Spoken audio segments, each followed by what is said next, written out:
Hey guys, welcome back to Not So Popular Opinion. Doctors and fat activists go together like oil and water. They don't work. One fighting against obesity and one fighting for it. They always seem to make fat activists cry. Is it because fat activists are delusional and don't know what health means? Or are the doctors fatphobic? Let's check this out. I had my appointment with the orthopedist today, and it went exactly as I feared it would.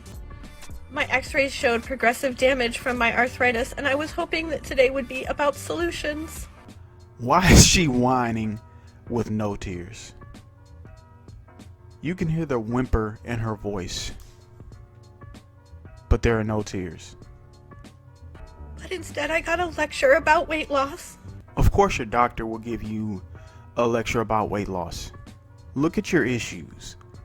If you've been on a diet your entire life, then you're doing it wrong. You have failed. So you need advice. That's life. If you're supposedly doing something for years and you're not succeeding at it, wouldn't you want advice on how to succeed? Wouldn't you want any tips you can get on how to make things better? Like, this is this is common sense. Clearly, if you're doing something forever and you're failing at it miserably, you're not capable of doing it on your own without assistance or without help. You should gladly take any advice given to alleviate yourself of any of your issues. But you're too stubborn and would rather sit in your car and cry online for views and likes. Like I haven't been on a diet my entire life. He didn't really care about how it caused disordered eating that I've been trying to recover from. Who the hell can say with a straight face that they've been dieting their entire life and they're trying to recover from disordered eating that's not a binge eating disorder?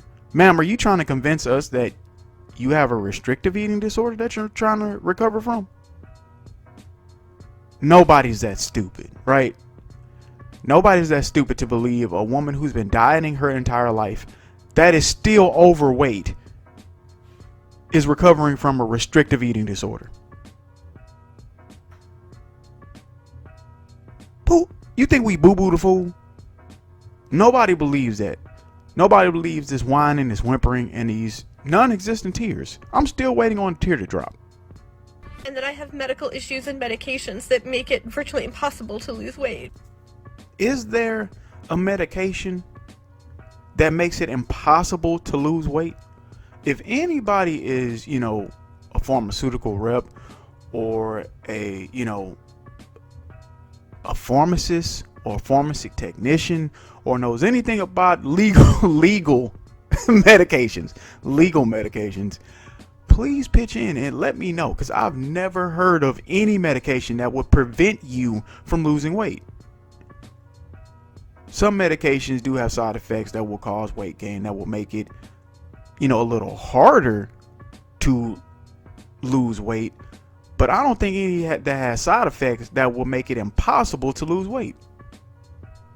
If you do know any medication, please let me know. They don't want to fix my torn meniscus because it'll make the arthritis worse. They don't want to do cortisone shots because it'll raise my blood sugar. They won't consider a knee replacement until I'm 20 years older and I lose at least 30 pounds. This fake whining is killing me. Like, seriously, what is this? This woman is almost 50 from the looks of it, and she is on TikTok doing some of the worst fake crying I've ever seen for likes and sympathy. Now, if they're worried about a cortisol shot lifting your blood sugar to, I'm assuming, dangerous levels, ma'am, you are on the cusp, or you are already diabetic. That is one of the main reasons they were worried about that. If you have type 2 diabetes, You already know that your weight played a role in that. So why are you pretending like your weight is not a problem? And why would they give you a replacement without you losing the weight? 30, 30, this is a joke, right? So you would rather sit in your car and cry over this than losing 30 pounds to get new knees, to get new joints? Hell, I wouldn't give you new body parts either if you're refusing to lose 30 pounds. They not even, they're not asking you to lose 50 or 100 pounds or more like these people on, my 600 pound life that they're telling that they got to lose this weight to receive the bariatric surgery. They're asking you to lose 30 pounds. So no, you don't want to put in the work to lose 30 pounds to get, your joints replaced. You'd just rather do nothing. And why would they give you new knees in this case when you're just going to destroy them with your weight, just like you did your natural ones? It's the same thing with any procedure. They don't give a drinker a liver transplant. Why would they? When they're just going to destroy that one the same way they did before. This is a simple concept that any adult should understand. No, I'm not going to risk giving you these replacements for you just to tear them up because you won't do the simple work. You won't take care of them because you refuse to take care of your body and accept responsibility. So why give you this? Why would you want to waste the money in getting the replacements when you know damn well you're not going to do anything to improve the situation? We're going to be back in there the same way you were before. Why would you even want to go through that? Why would you want to go through the surgery, waste your time, waste your money, waste the doctor's time? Just no. This is stupid. This is very stupid.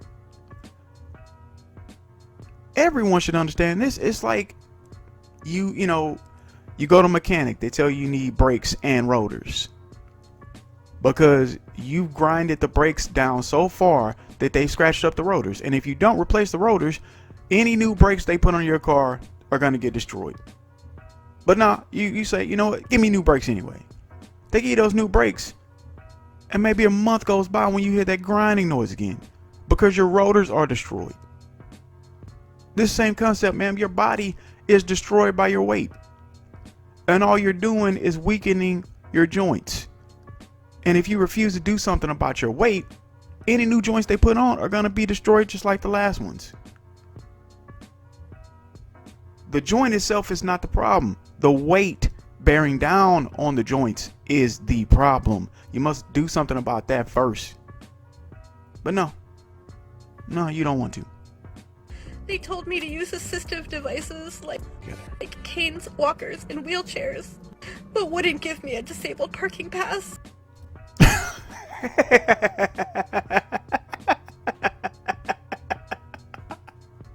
Oh, she's whining about not being able to get a disabled parking pass. Oh, for, the passes for the people to park up front that actually need them and not just the people too lazy to actually do anything to better the situation. No, you don't deserve a disabled parking pass, ma'am. You are not really disabled. That's why they refuse to give you one. At my age right now, if a doctor told me that I'm going to put you on a walker or you're going to need a cane, I'd be pissed off at myself and I'd be insulted. Not because being on a cane or a walker or a wheelchair there's something wrong with it, but I'm an able-bodied adult. And those are for people with real issues and medical problems. Not for me. And if that is suggested to me, I'm going to do everything I can to not be on it. I don't want no walker. I don't want no cane at 40, man. No, no, bro. Nah, nah, hell no.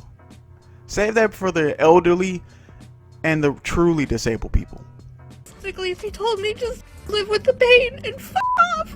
I just feel hopeless and unheard and in pain.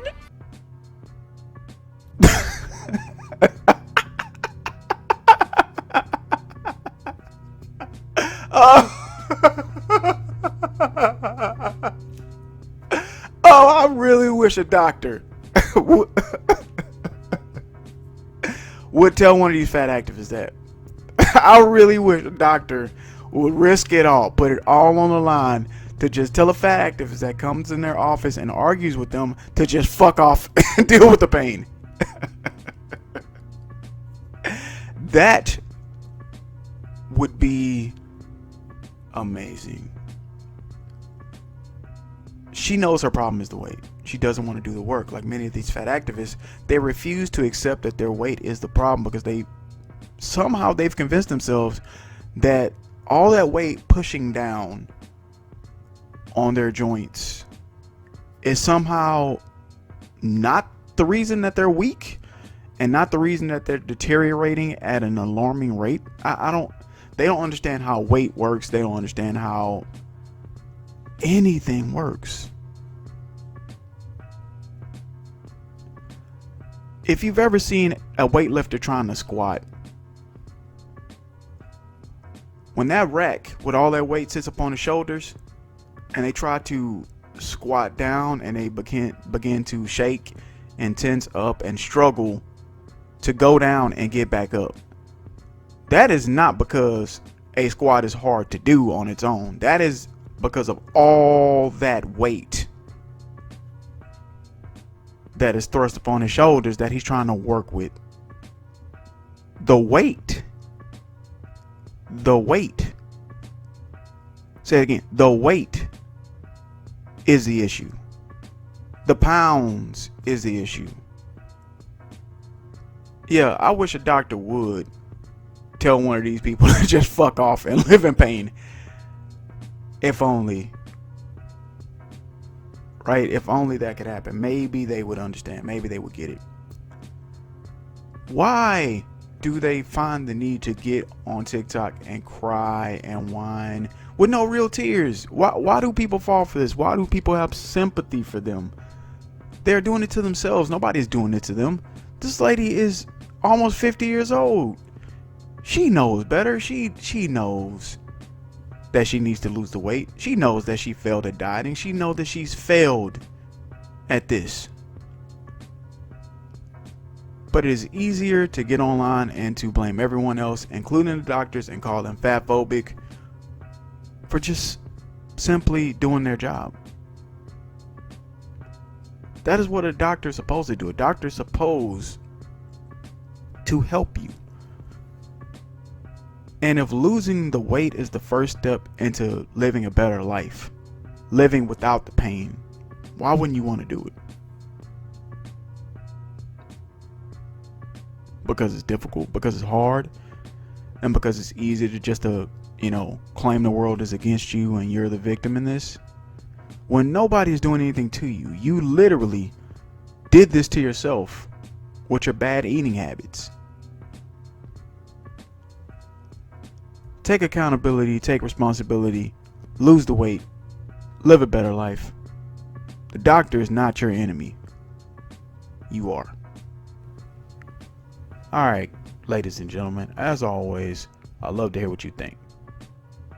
Thank you for liking, sharing, subscribing, and commenting, and checking out another episode of Not So Popular Opinion. I'll see you in the next one. I'm out.